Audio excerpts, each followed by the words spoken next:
चीन ने दुनिया के सबसे बड़े आर्थिक गलियारे वन बेल्ट वन रोड परियोजना को लेकर 14 और 15 मई को शिखर सम्मेलन आयोजित कर रहा है। इसमें 29 देशों के राष्ट्राध्यक्षों, 70 अंतर्राष्ट्रीय संगठनों के प्रमुखों, दुनिया भर के 100 मंत्री स्तरीय अधिकारियों, विभिन्न देशों के 1200 प्रतिनिधिमंडलों को आमंत्रित किया गया है। हालांकि सूत्रों की माने तो भारत इस सम्मेलन में शामिल नहीं हो सकता है, लेकिन इसमें अमेरिकी प्रतिनिधिमंडल के हिस्सा लेने से भारत पर दबाव बन रहा है। चीन के राष्ट्रपति Xi Jinping one belt one road यानी न्यू सिल्क रोड परियोजना शिखर सम्मेलन में इसका एजेंडा पेश करेंगे।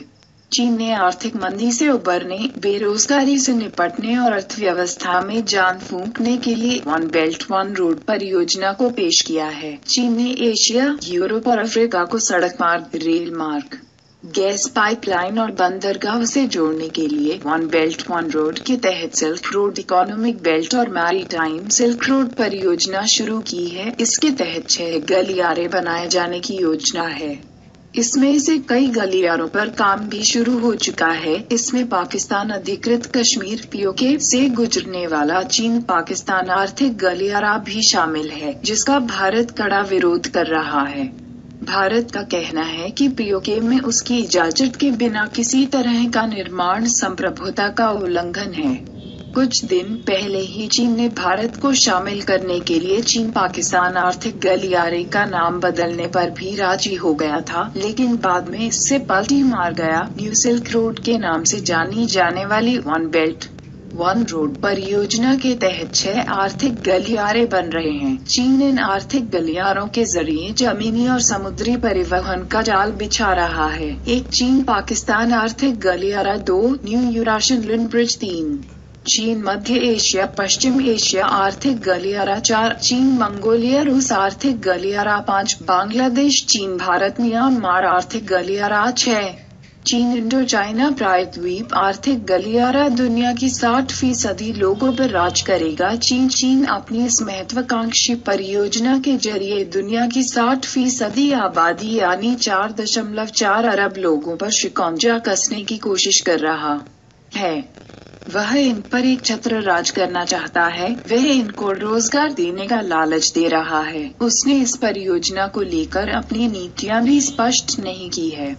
वह कभी भी अपने वादे से मुकर सकता है और इन देशों की प्राकृतिक संपदा का दोहन करके आर्थिक लाभ कमा सकता है। ऐसे में इसके भावी परिणाम बेहद गंभीर साबित हो सकते हैं। इन देशों के लोग भविष्य में चीन के गुलाम बनकर रह जाएंगे। चीन का रिकॉर्ड रहा है कि वह बिना स्वार्थ के कोई काम नहीं उठाता है। खासकर विदेशी निवेश को लेकर उसका रिकॉर्ड बेहद खराब रहा है। चीन ने वन बेल्ट वन रोड परियोजना को अंजाम देने के लिए न सिर्फ 65 देशों की जनता को बरगला रहा है, बल्कि वह इन देशों की सरकारों को भी लालच दे रहा है। चीनी मीडिया का कहना है कि इस परियोजना के इन देशों की सरकारों को $1.1 अरब टैक्स मिलेगा। इससे इनकी आय में इजाफा होगा, साथ ही बेरोजगारी कम होगी।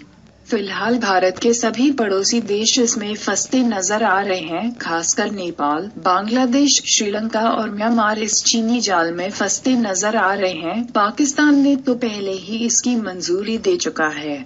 भविष्य में चीन इन देशों में आर्थिक नियंत्रण करने के बाद सत्ता में भी दखल बढ़ाने में कामयाब हो सकेगा। चीन और पाकिस्तान एक दूसरे को अपने सबसे करीबी दोस्त मानते हैं।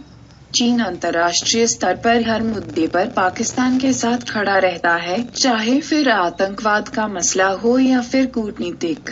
आतंकी संगठन जैश-ए-मोहम्मद सरगना मसूद अजहर को संयुक्त राष्ट्र की प्रतिबंधित सूची में शामिल कराने की भारत की कोशिश पर चीन का अड़ंगा इस बात का उदाहरण है।